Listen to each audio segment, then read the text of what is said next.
Hey guys, today I'll be discussing the case of Rebecca Nurse in the Salem witch trials. This is a pretty interesting case and a lot goes on, so hope you guys stick around and enjoy. Alright, so before I begin discussing the story, I think it would be beneficial to y'all if I went ahead and discussed some of the main characters of this story.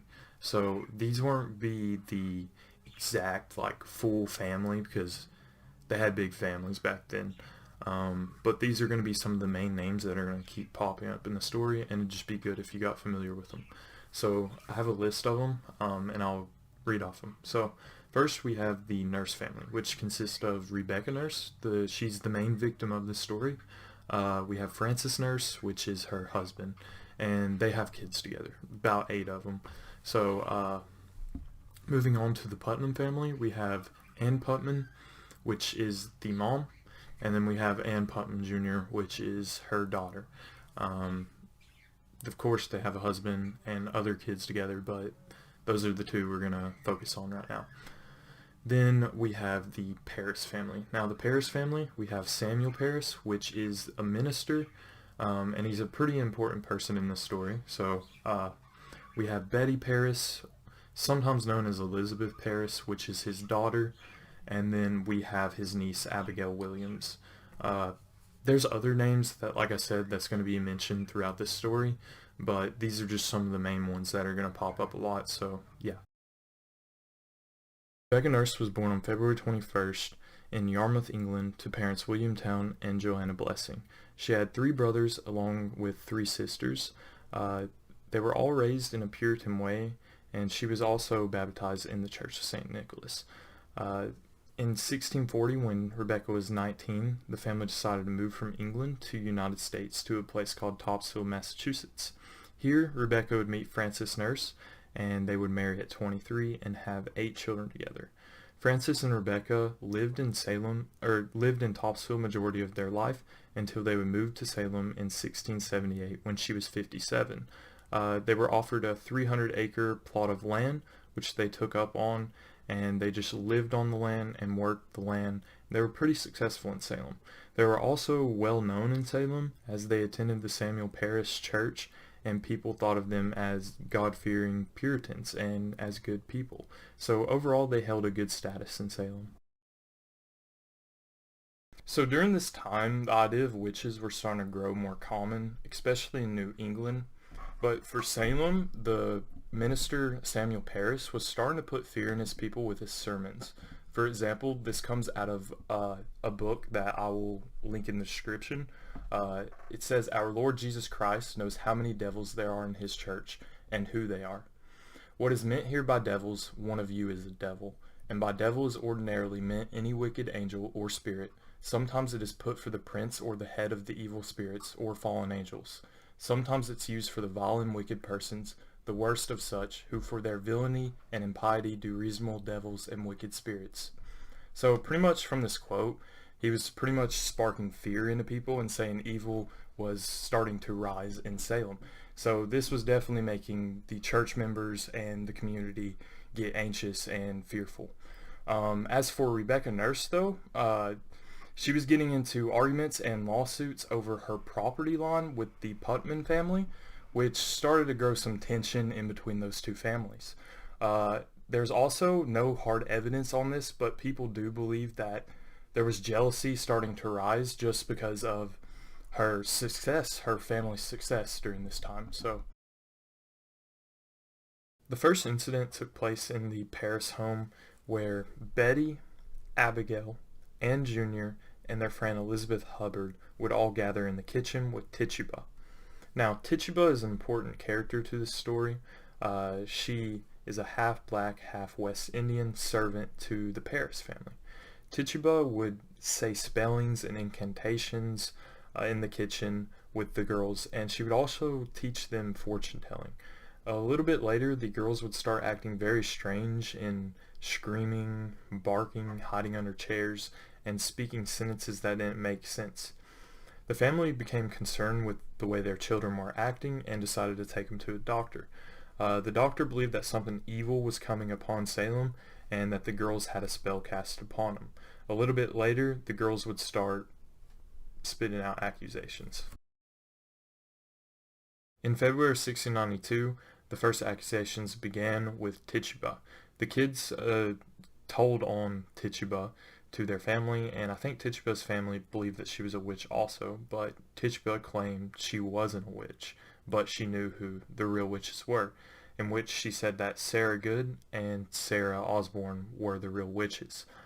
These three accused were talked about a lot, and they even had a meeting which invited a lot of people to come to talk about these three accused. In this meeting, they came to the conclusion that they were witches, but Tituba had a lesser sentence and was just kept in jail.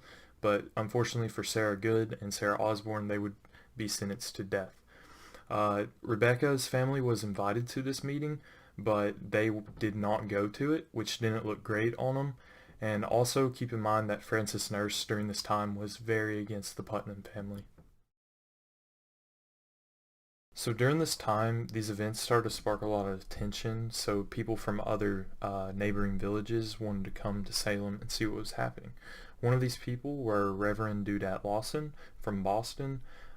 He's going to be important here in a second, as Ann Putnam and him claimed to see the ghost of Rebecca Nurse haunting them. Later, they were sent arrest to Rebecca Nurse, in which Samuel Parris would examine her. In this examination, the same four girls that accused Tituba accused Rebecca of biting her and hitting her, and even one of them said that she hit her with a chain. Rebecca said that she was innocent and just claiming her innocence there, until one of the girls started going into convulsions and the others started screaming. They thought for sure Rebecca Nurse was guilty, so they sent her to jail. In jail, ministers came to visit her to try to get her to confess to being a witch and clean her soul of sins. And what really sold the deal were women came in there, examined her body, and claimed that she had markings on her body that proved that she was a witch. On June 2nd of 1692, Rebecca Nurse appeared before a judge. In this trial, she had many people who supported her. She even had 39 people that were well known throughout Salem sign a petition for her innocence. This was actually enough at first to have her be not guilty. Unfortunately, the girls started throwing tantrums, and they had to reconsider the case, as the Chief Justice asked the judge to. The judge reconsidered his judgment and asked Rebecca Nurse a question about the accusations made, and Rebecca Nurse replied in silence. She didn't answer his question. This silence was enough to be evidence that she was a witch, because she ignored the question. And he sentenced her as guilty. When Rebecca Nurse really understood what happened and her family understood, they wrote a note to the governor explaining why she acted in the way that she did. And pretty much Rebecca Nurse was an older lady, 71 years old. She was going deaf, and during that time she had a lot of anxiety running through her and just a lot going on, so she possibly didn't really understand what the judge was asking and remained in silence. The governor believed this, and he decided that the case needs to be canceled and she is not guilty. Unfortunately, the First Church kicked her out of the church, which was a sign that she wasn't allowed to go to heaven, and the governor changed his mind and said that the case needs to stay as is and she is guilty. On July 19th of 1692, Rebecca Nurse was hanged at Gallows Hill and buried in a nearby graveyard. The family later dug up her body and buried her back at her homestead. Her family fought for her case for many years until things finally started to look up in 1706, just 14 years after Rebecca Nurse was hanged. Ann Putnam had recanted her testimony, and in 1710 the General Court had reversed all convictions of the family's petition, and in 1712 finally the First Church of Salem had revoked the excommunication of Rebecca Nurse. So hopefully you guys enjoyed listening to Rebecca Nurse's story. I find this case super interesting, and I just enjoy hearing about it, even though how awful and dark of a time it can show us. It's just crazy to me that a 71-year-old lady with all of this support, over 39 people supporting her, was able just to be sentenced to death uh, over accusations that didn't have hard evidence behind it. It just feels like something fishy was going on, and there probably was. Um, but yeah, I think it's also important to realize that it's not always the big names in history that we can learn from and that are important. Because when you think of Salem witch trials, you probably don't think of Rebecca Nurse first, but it's a super interesting story, and these small names are just as important because they can teach us lessons and we can learn things from them. So it's not always about the big things in history, but sometimes the small names are just as important. Thanks.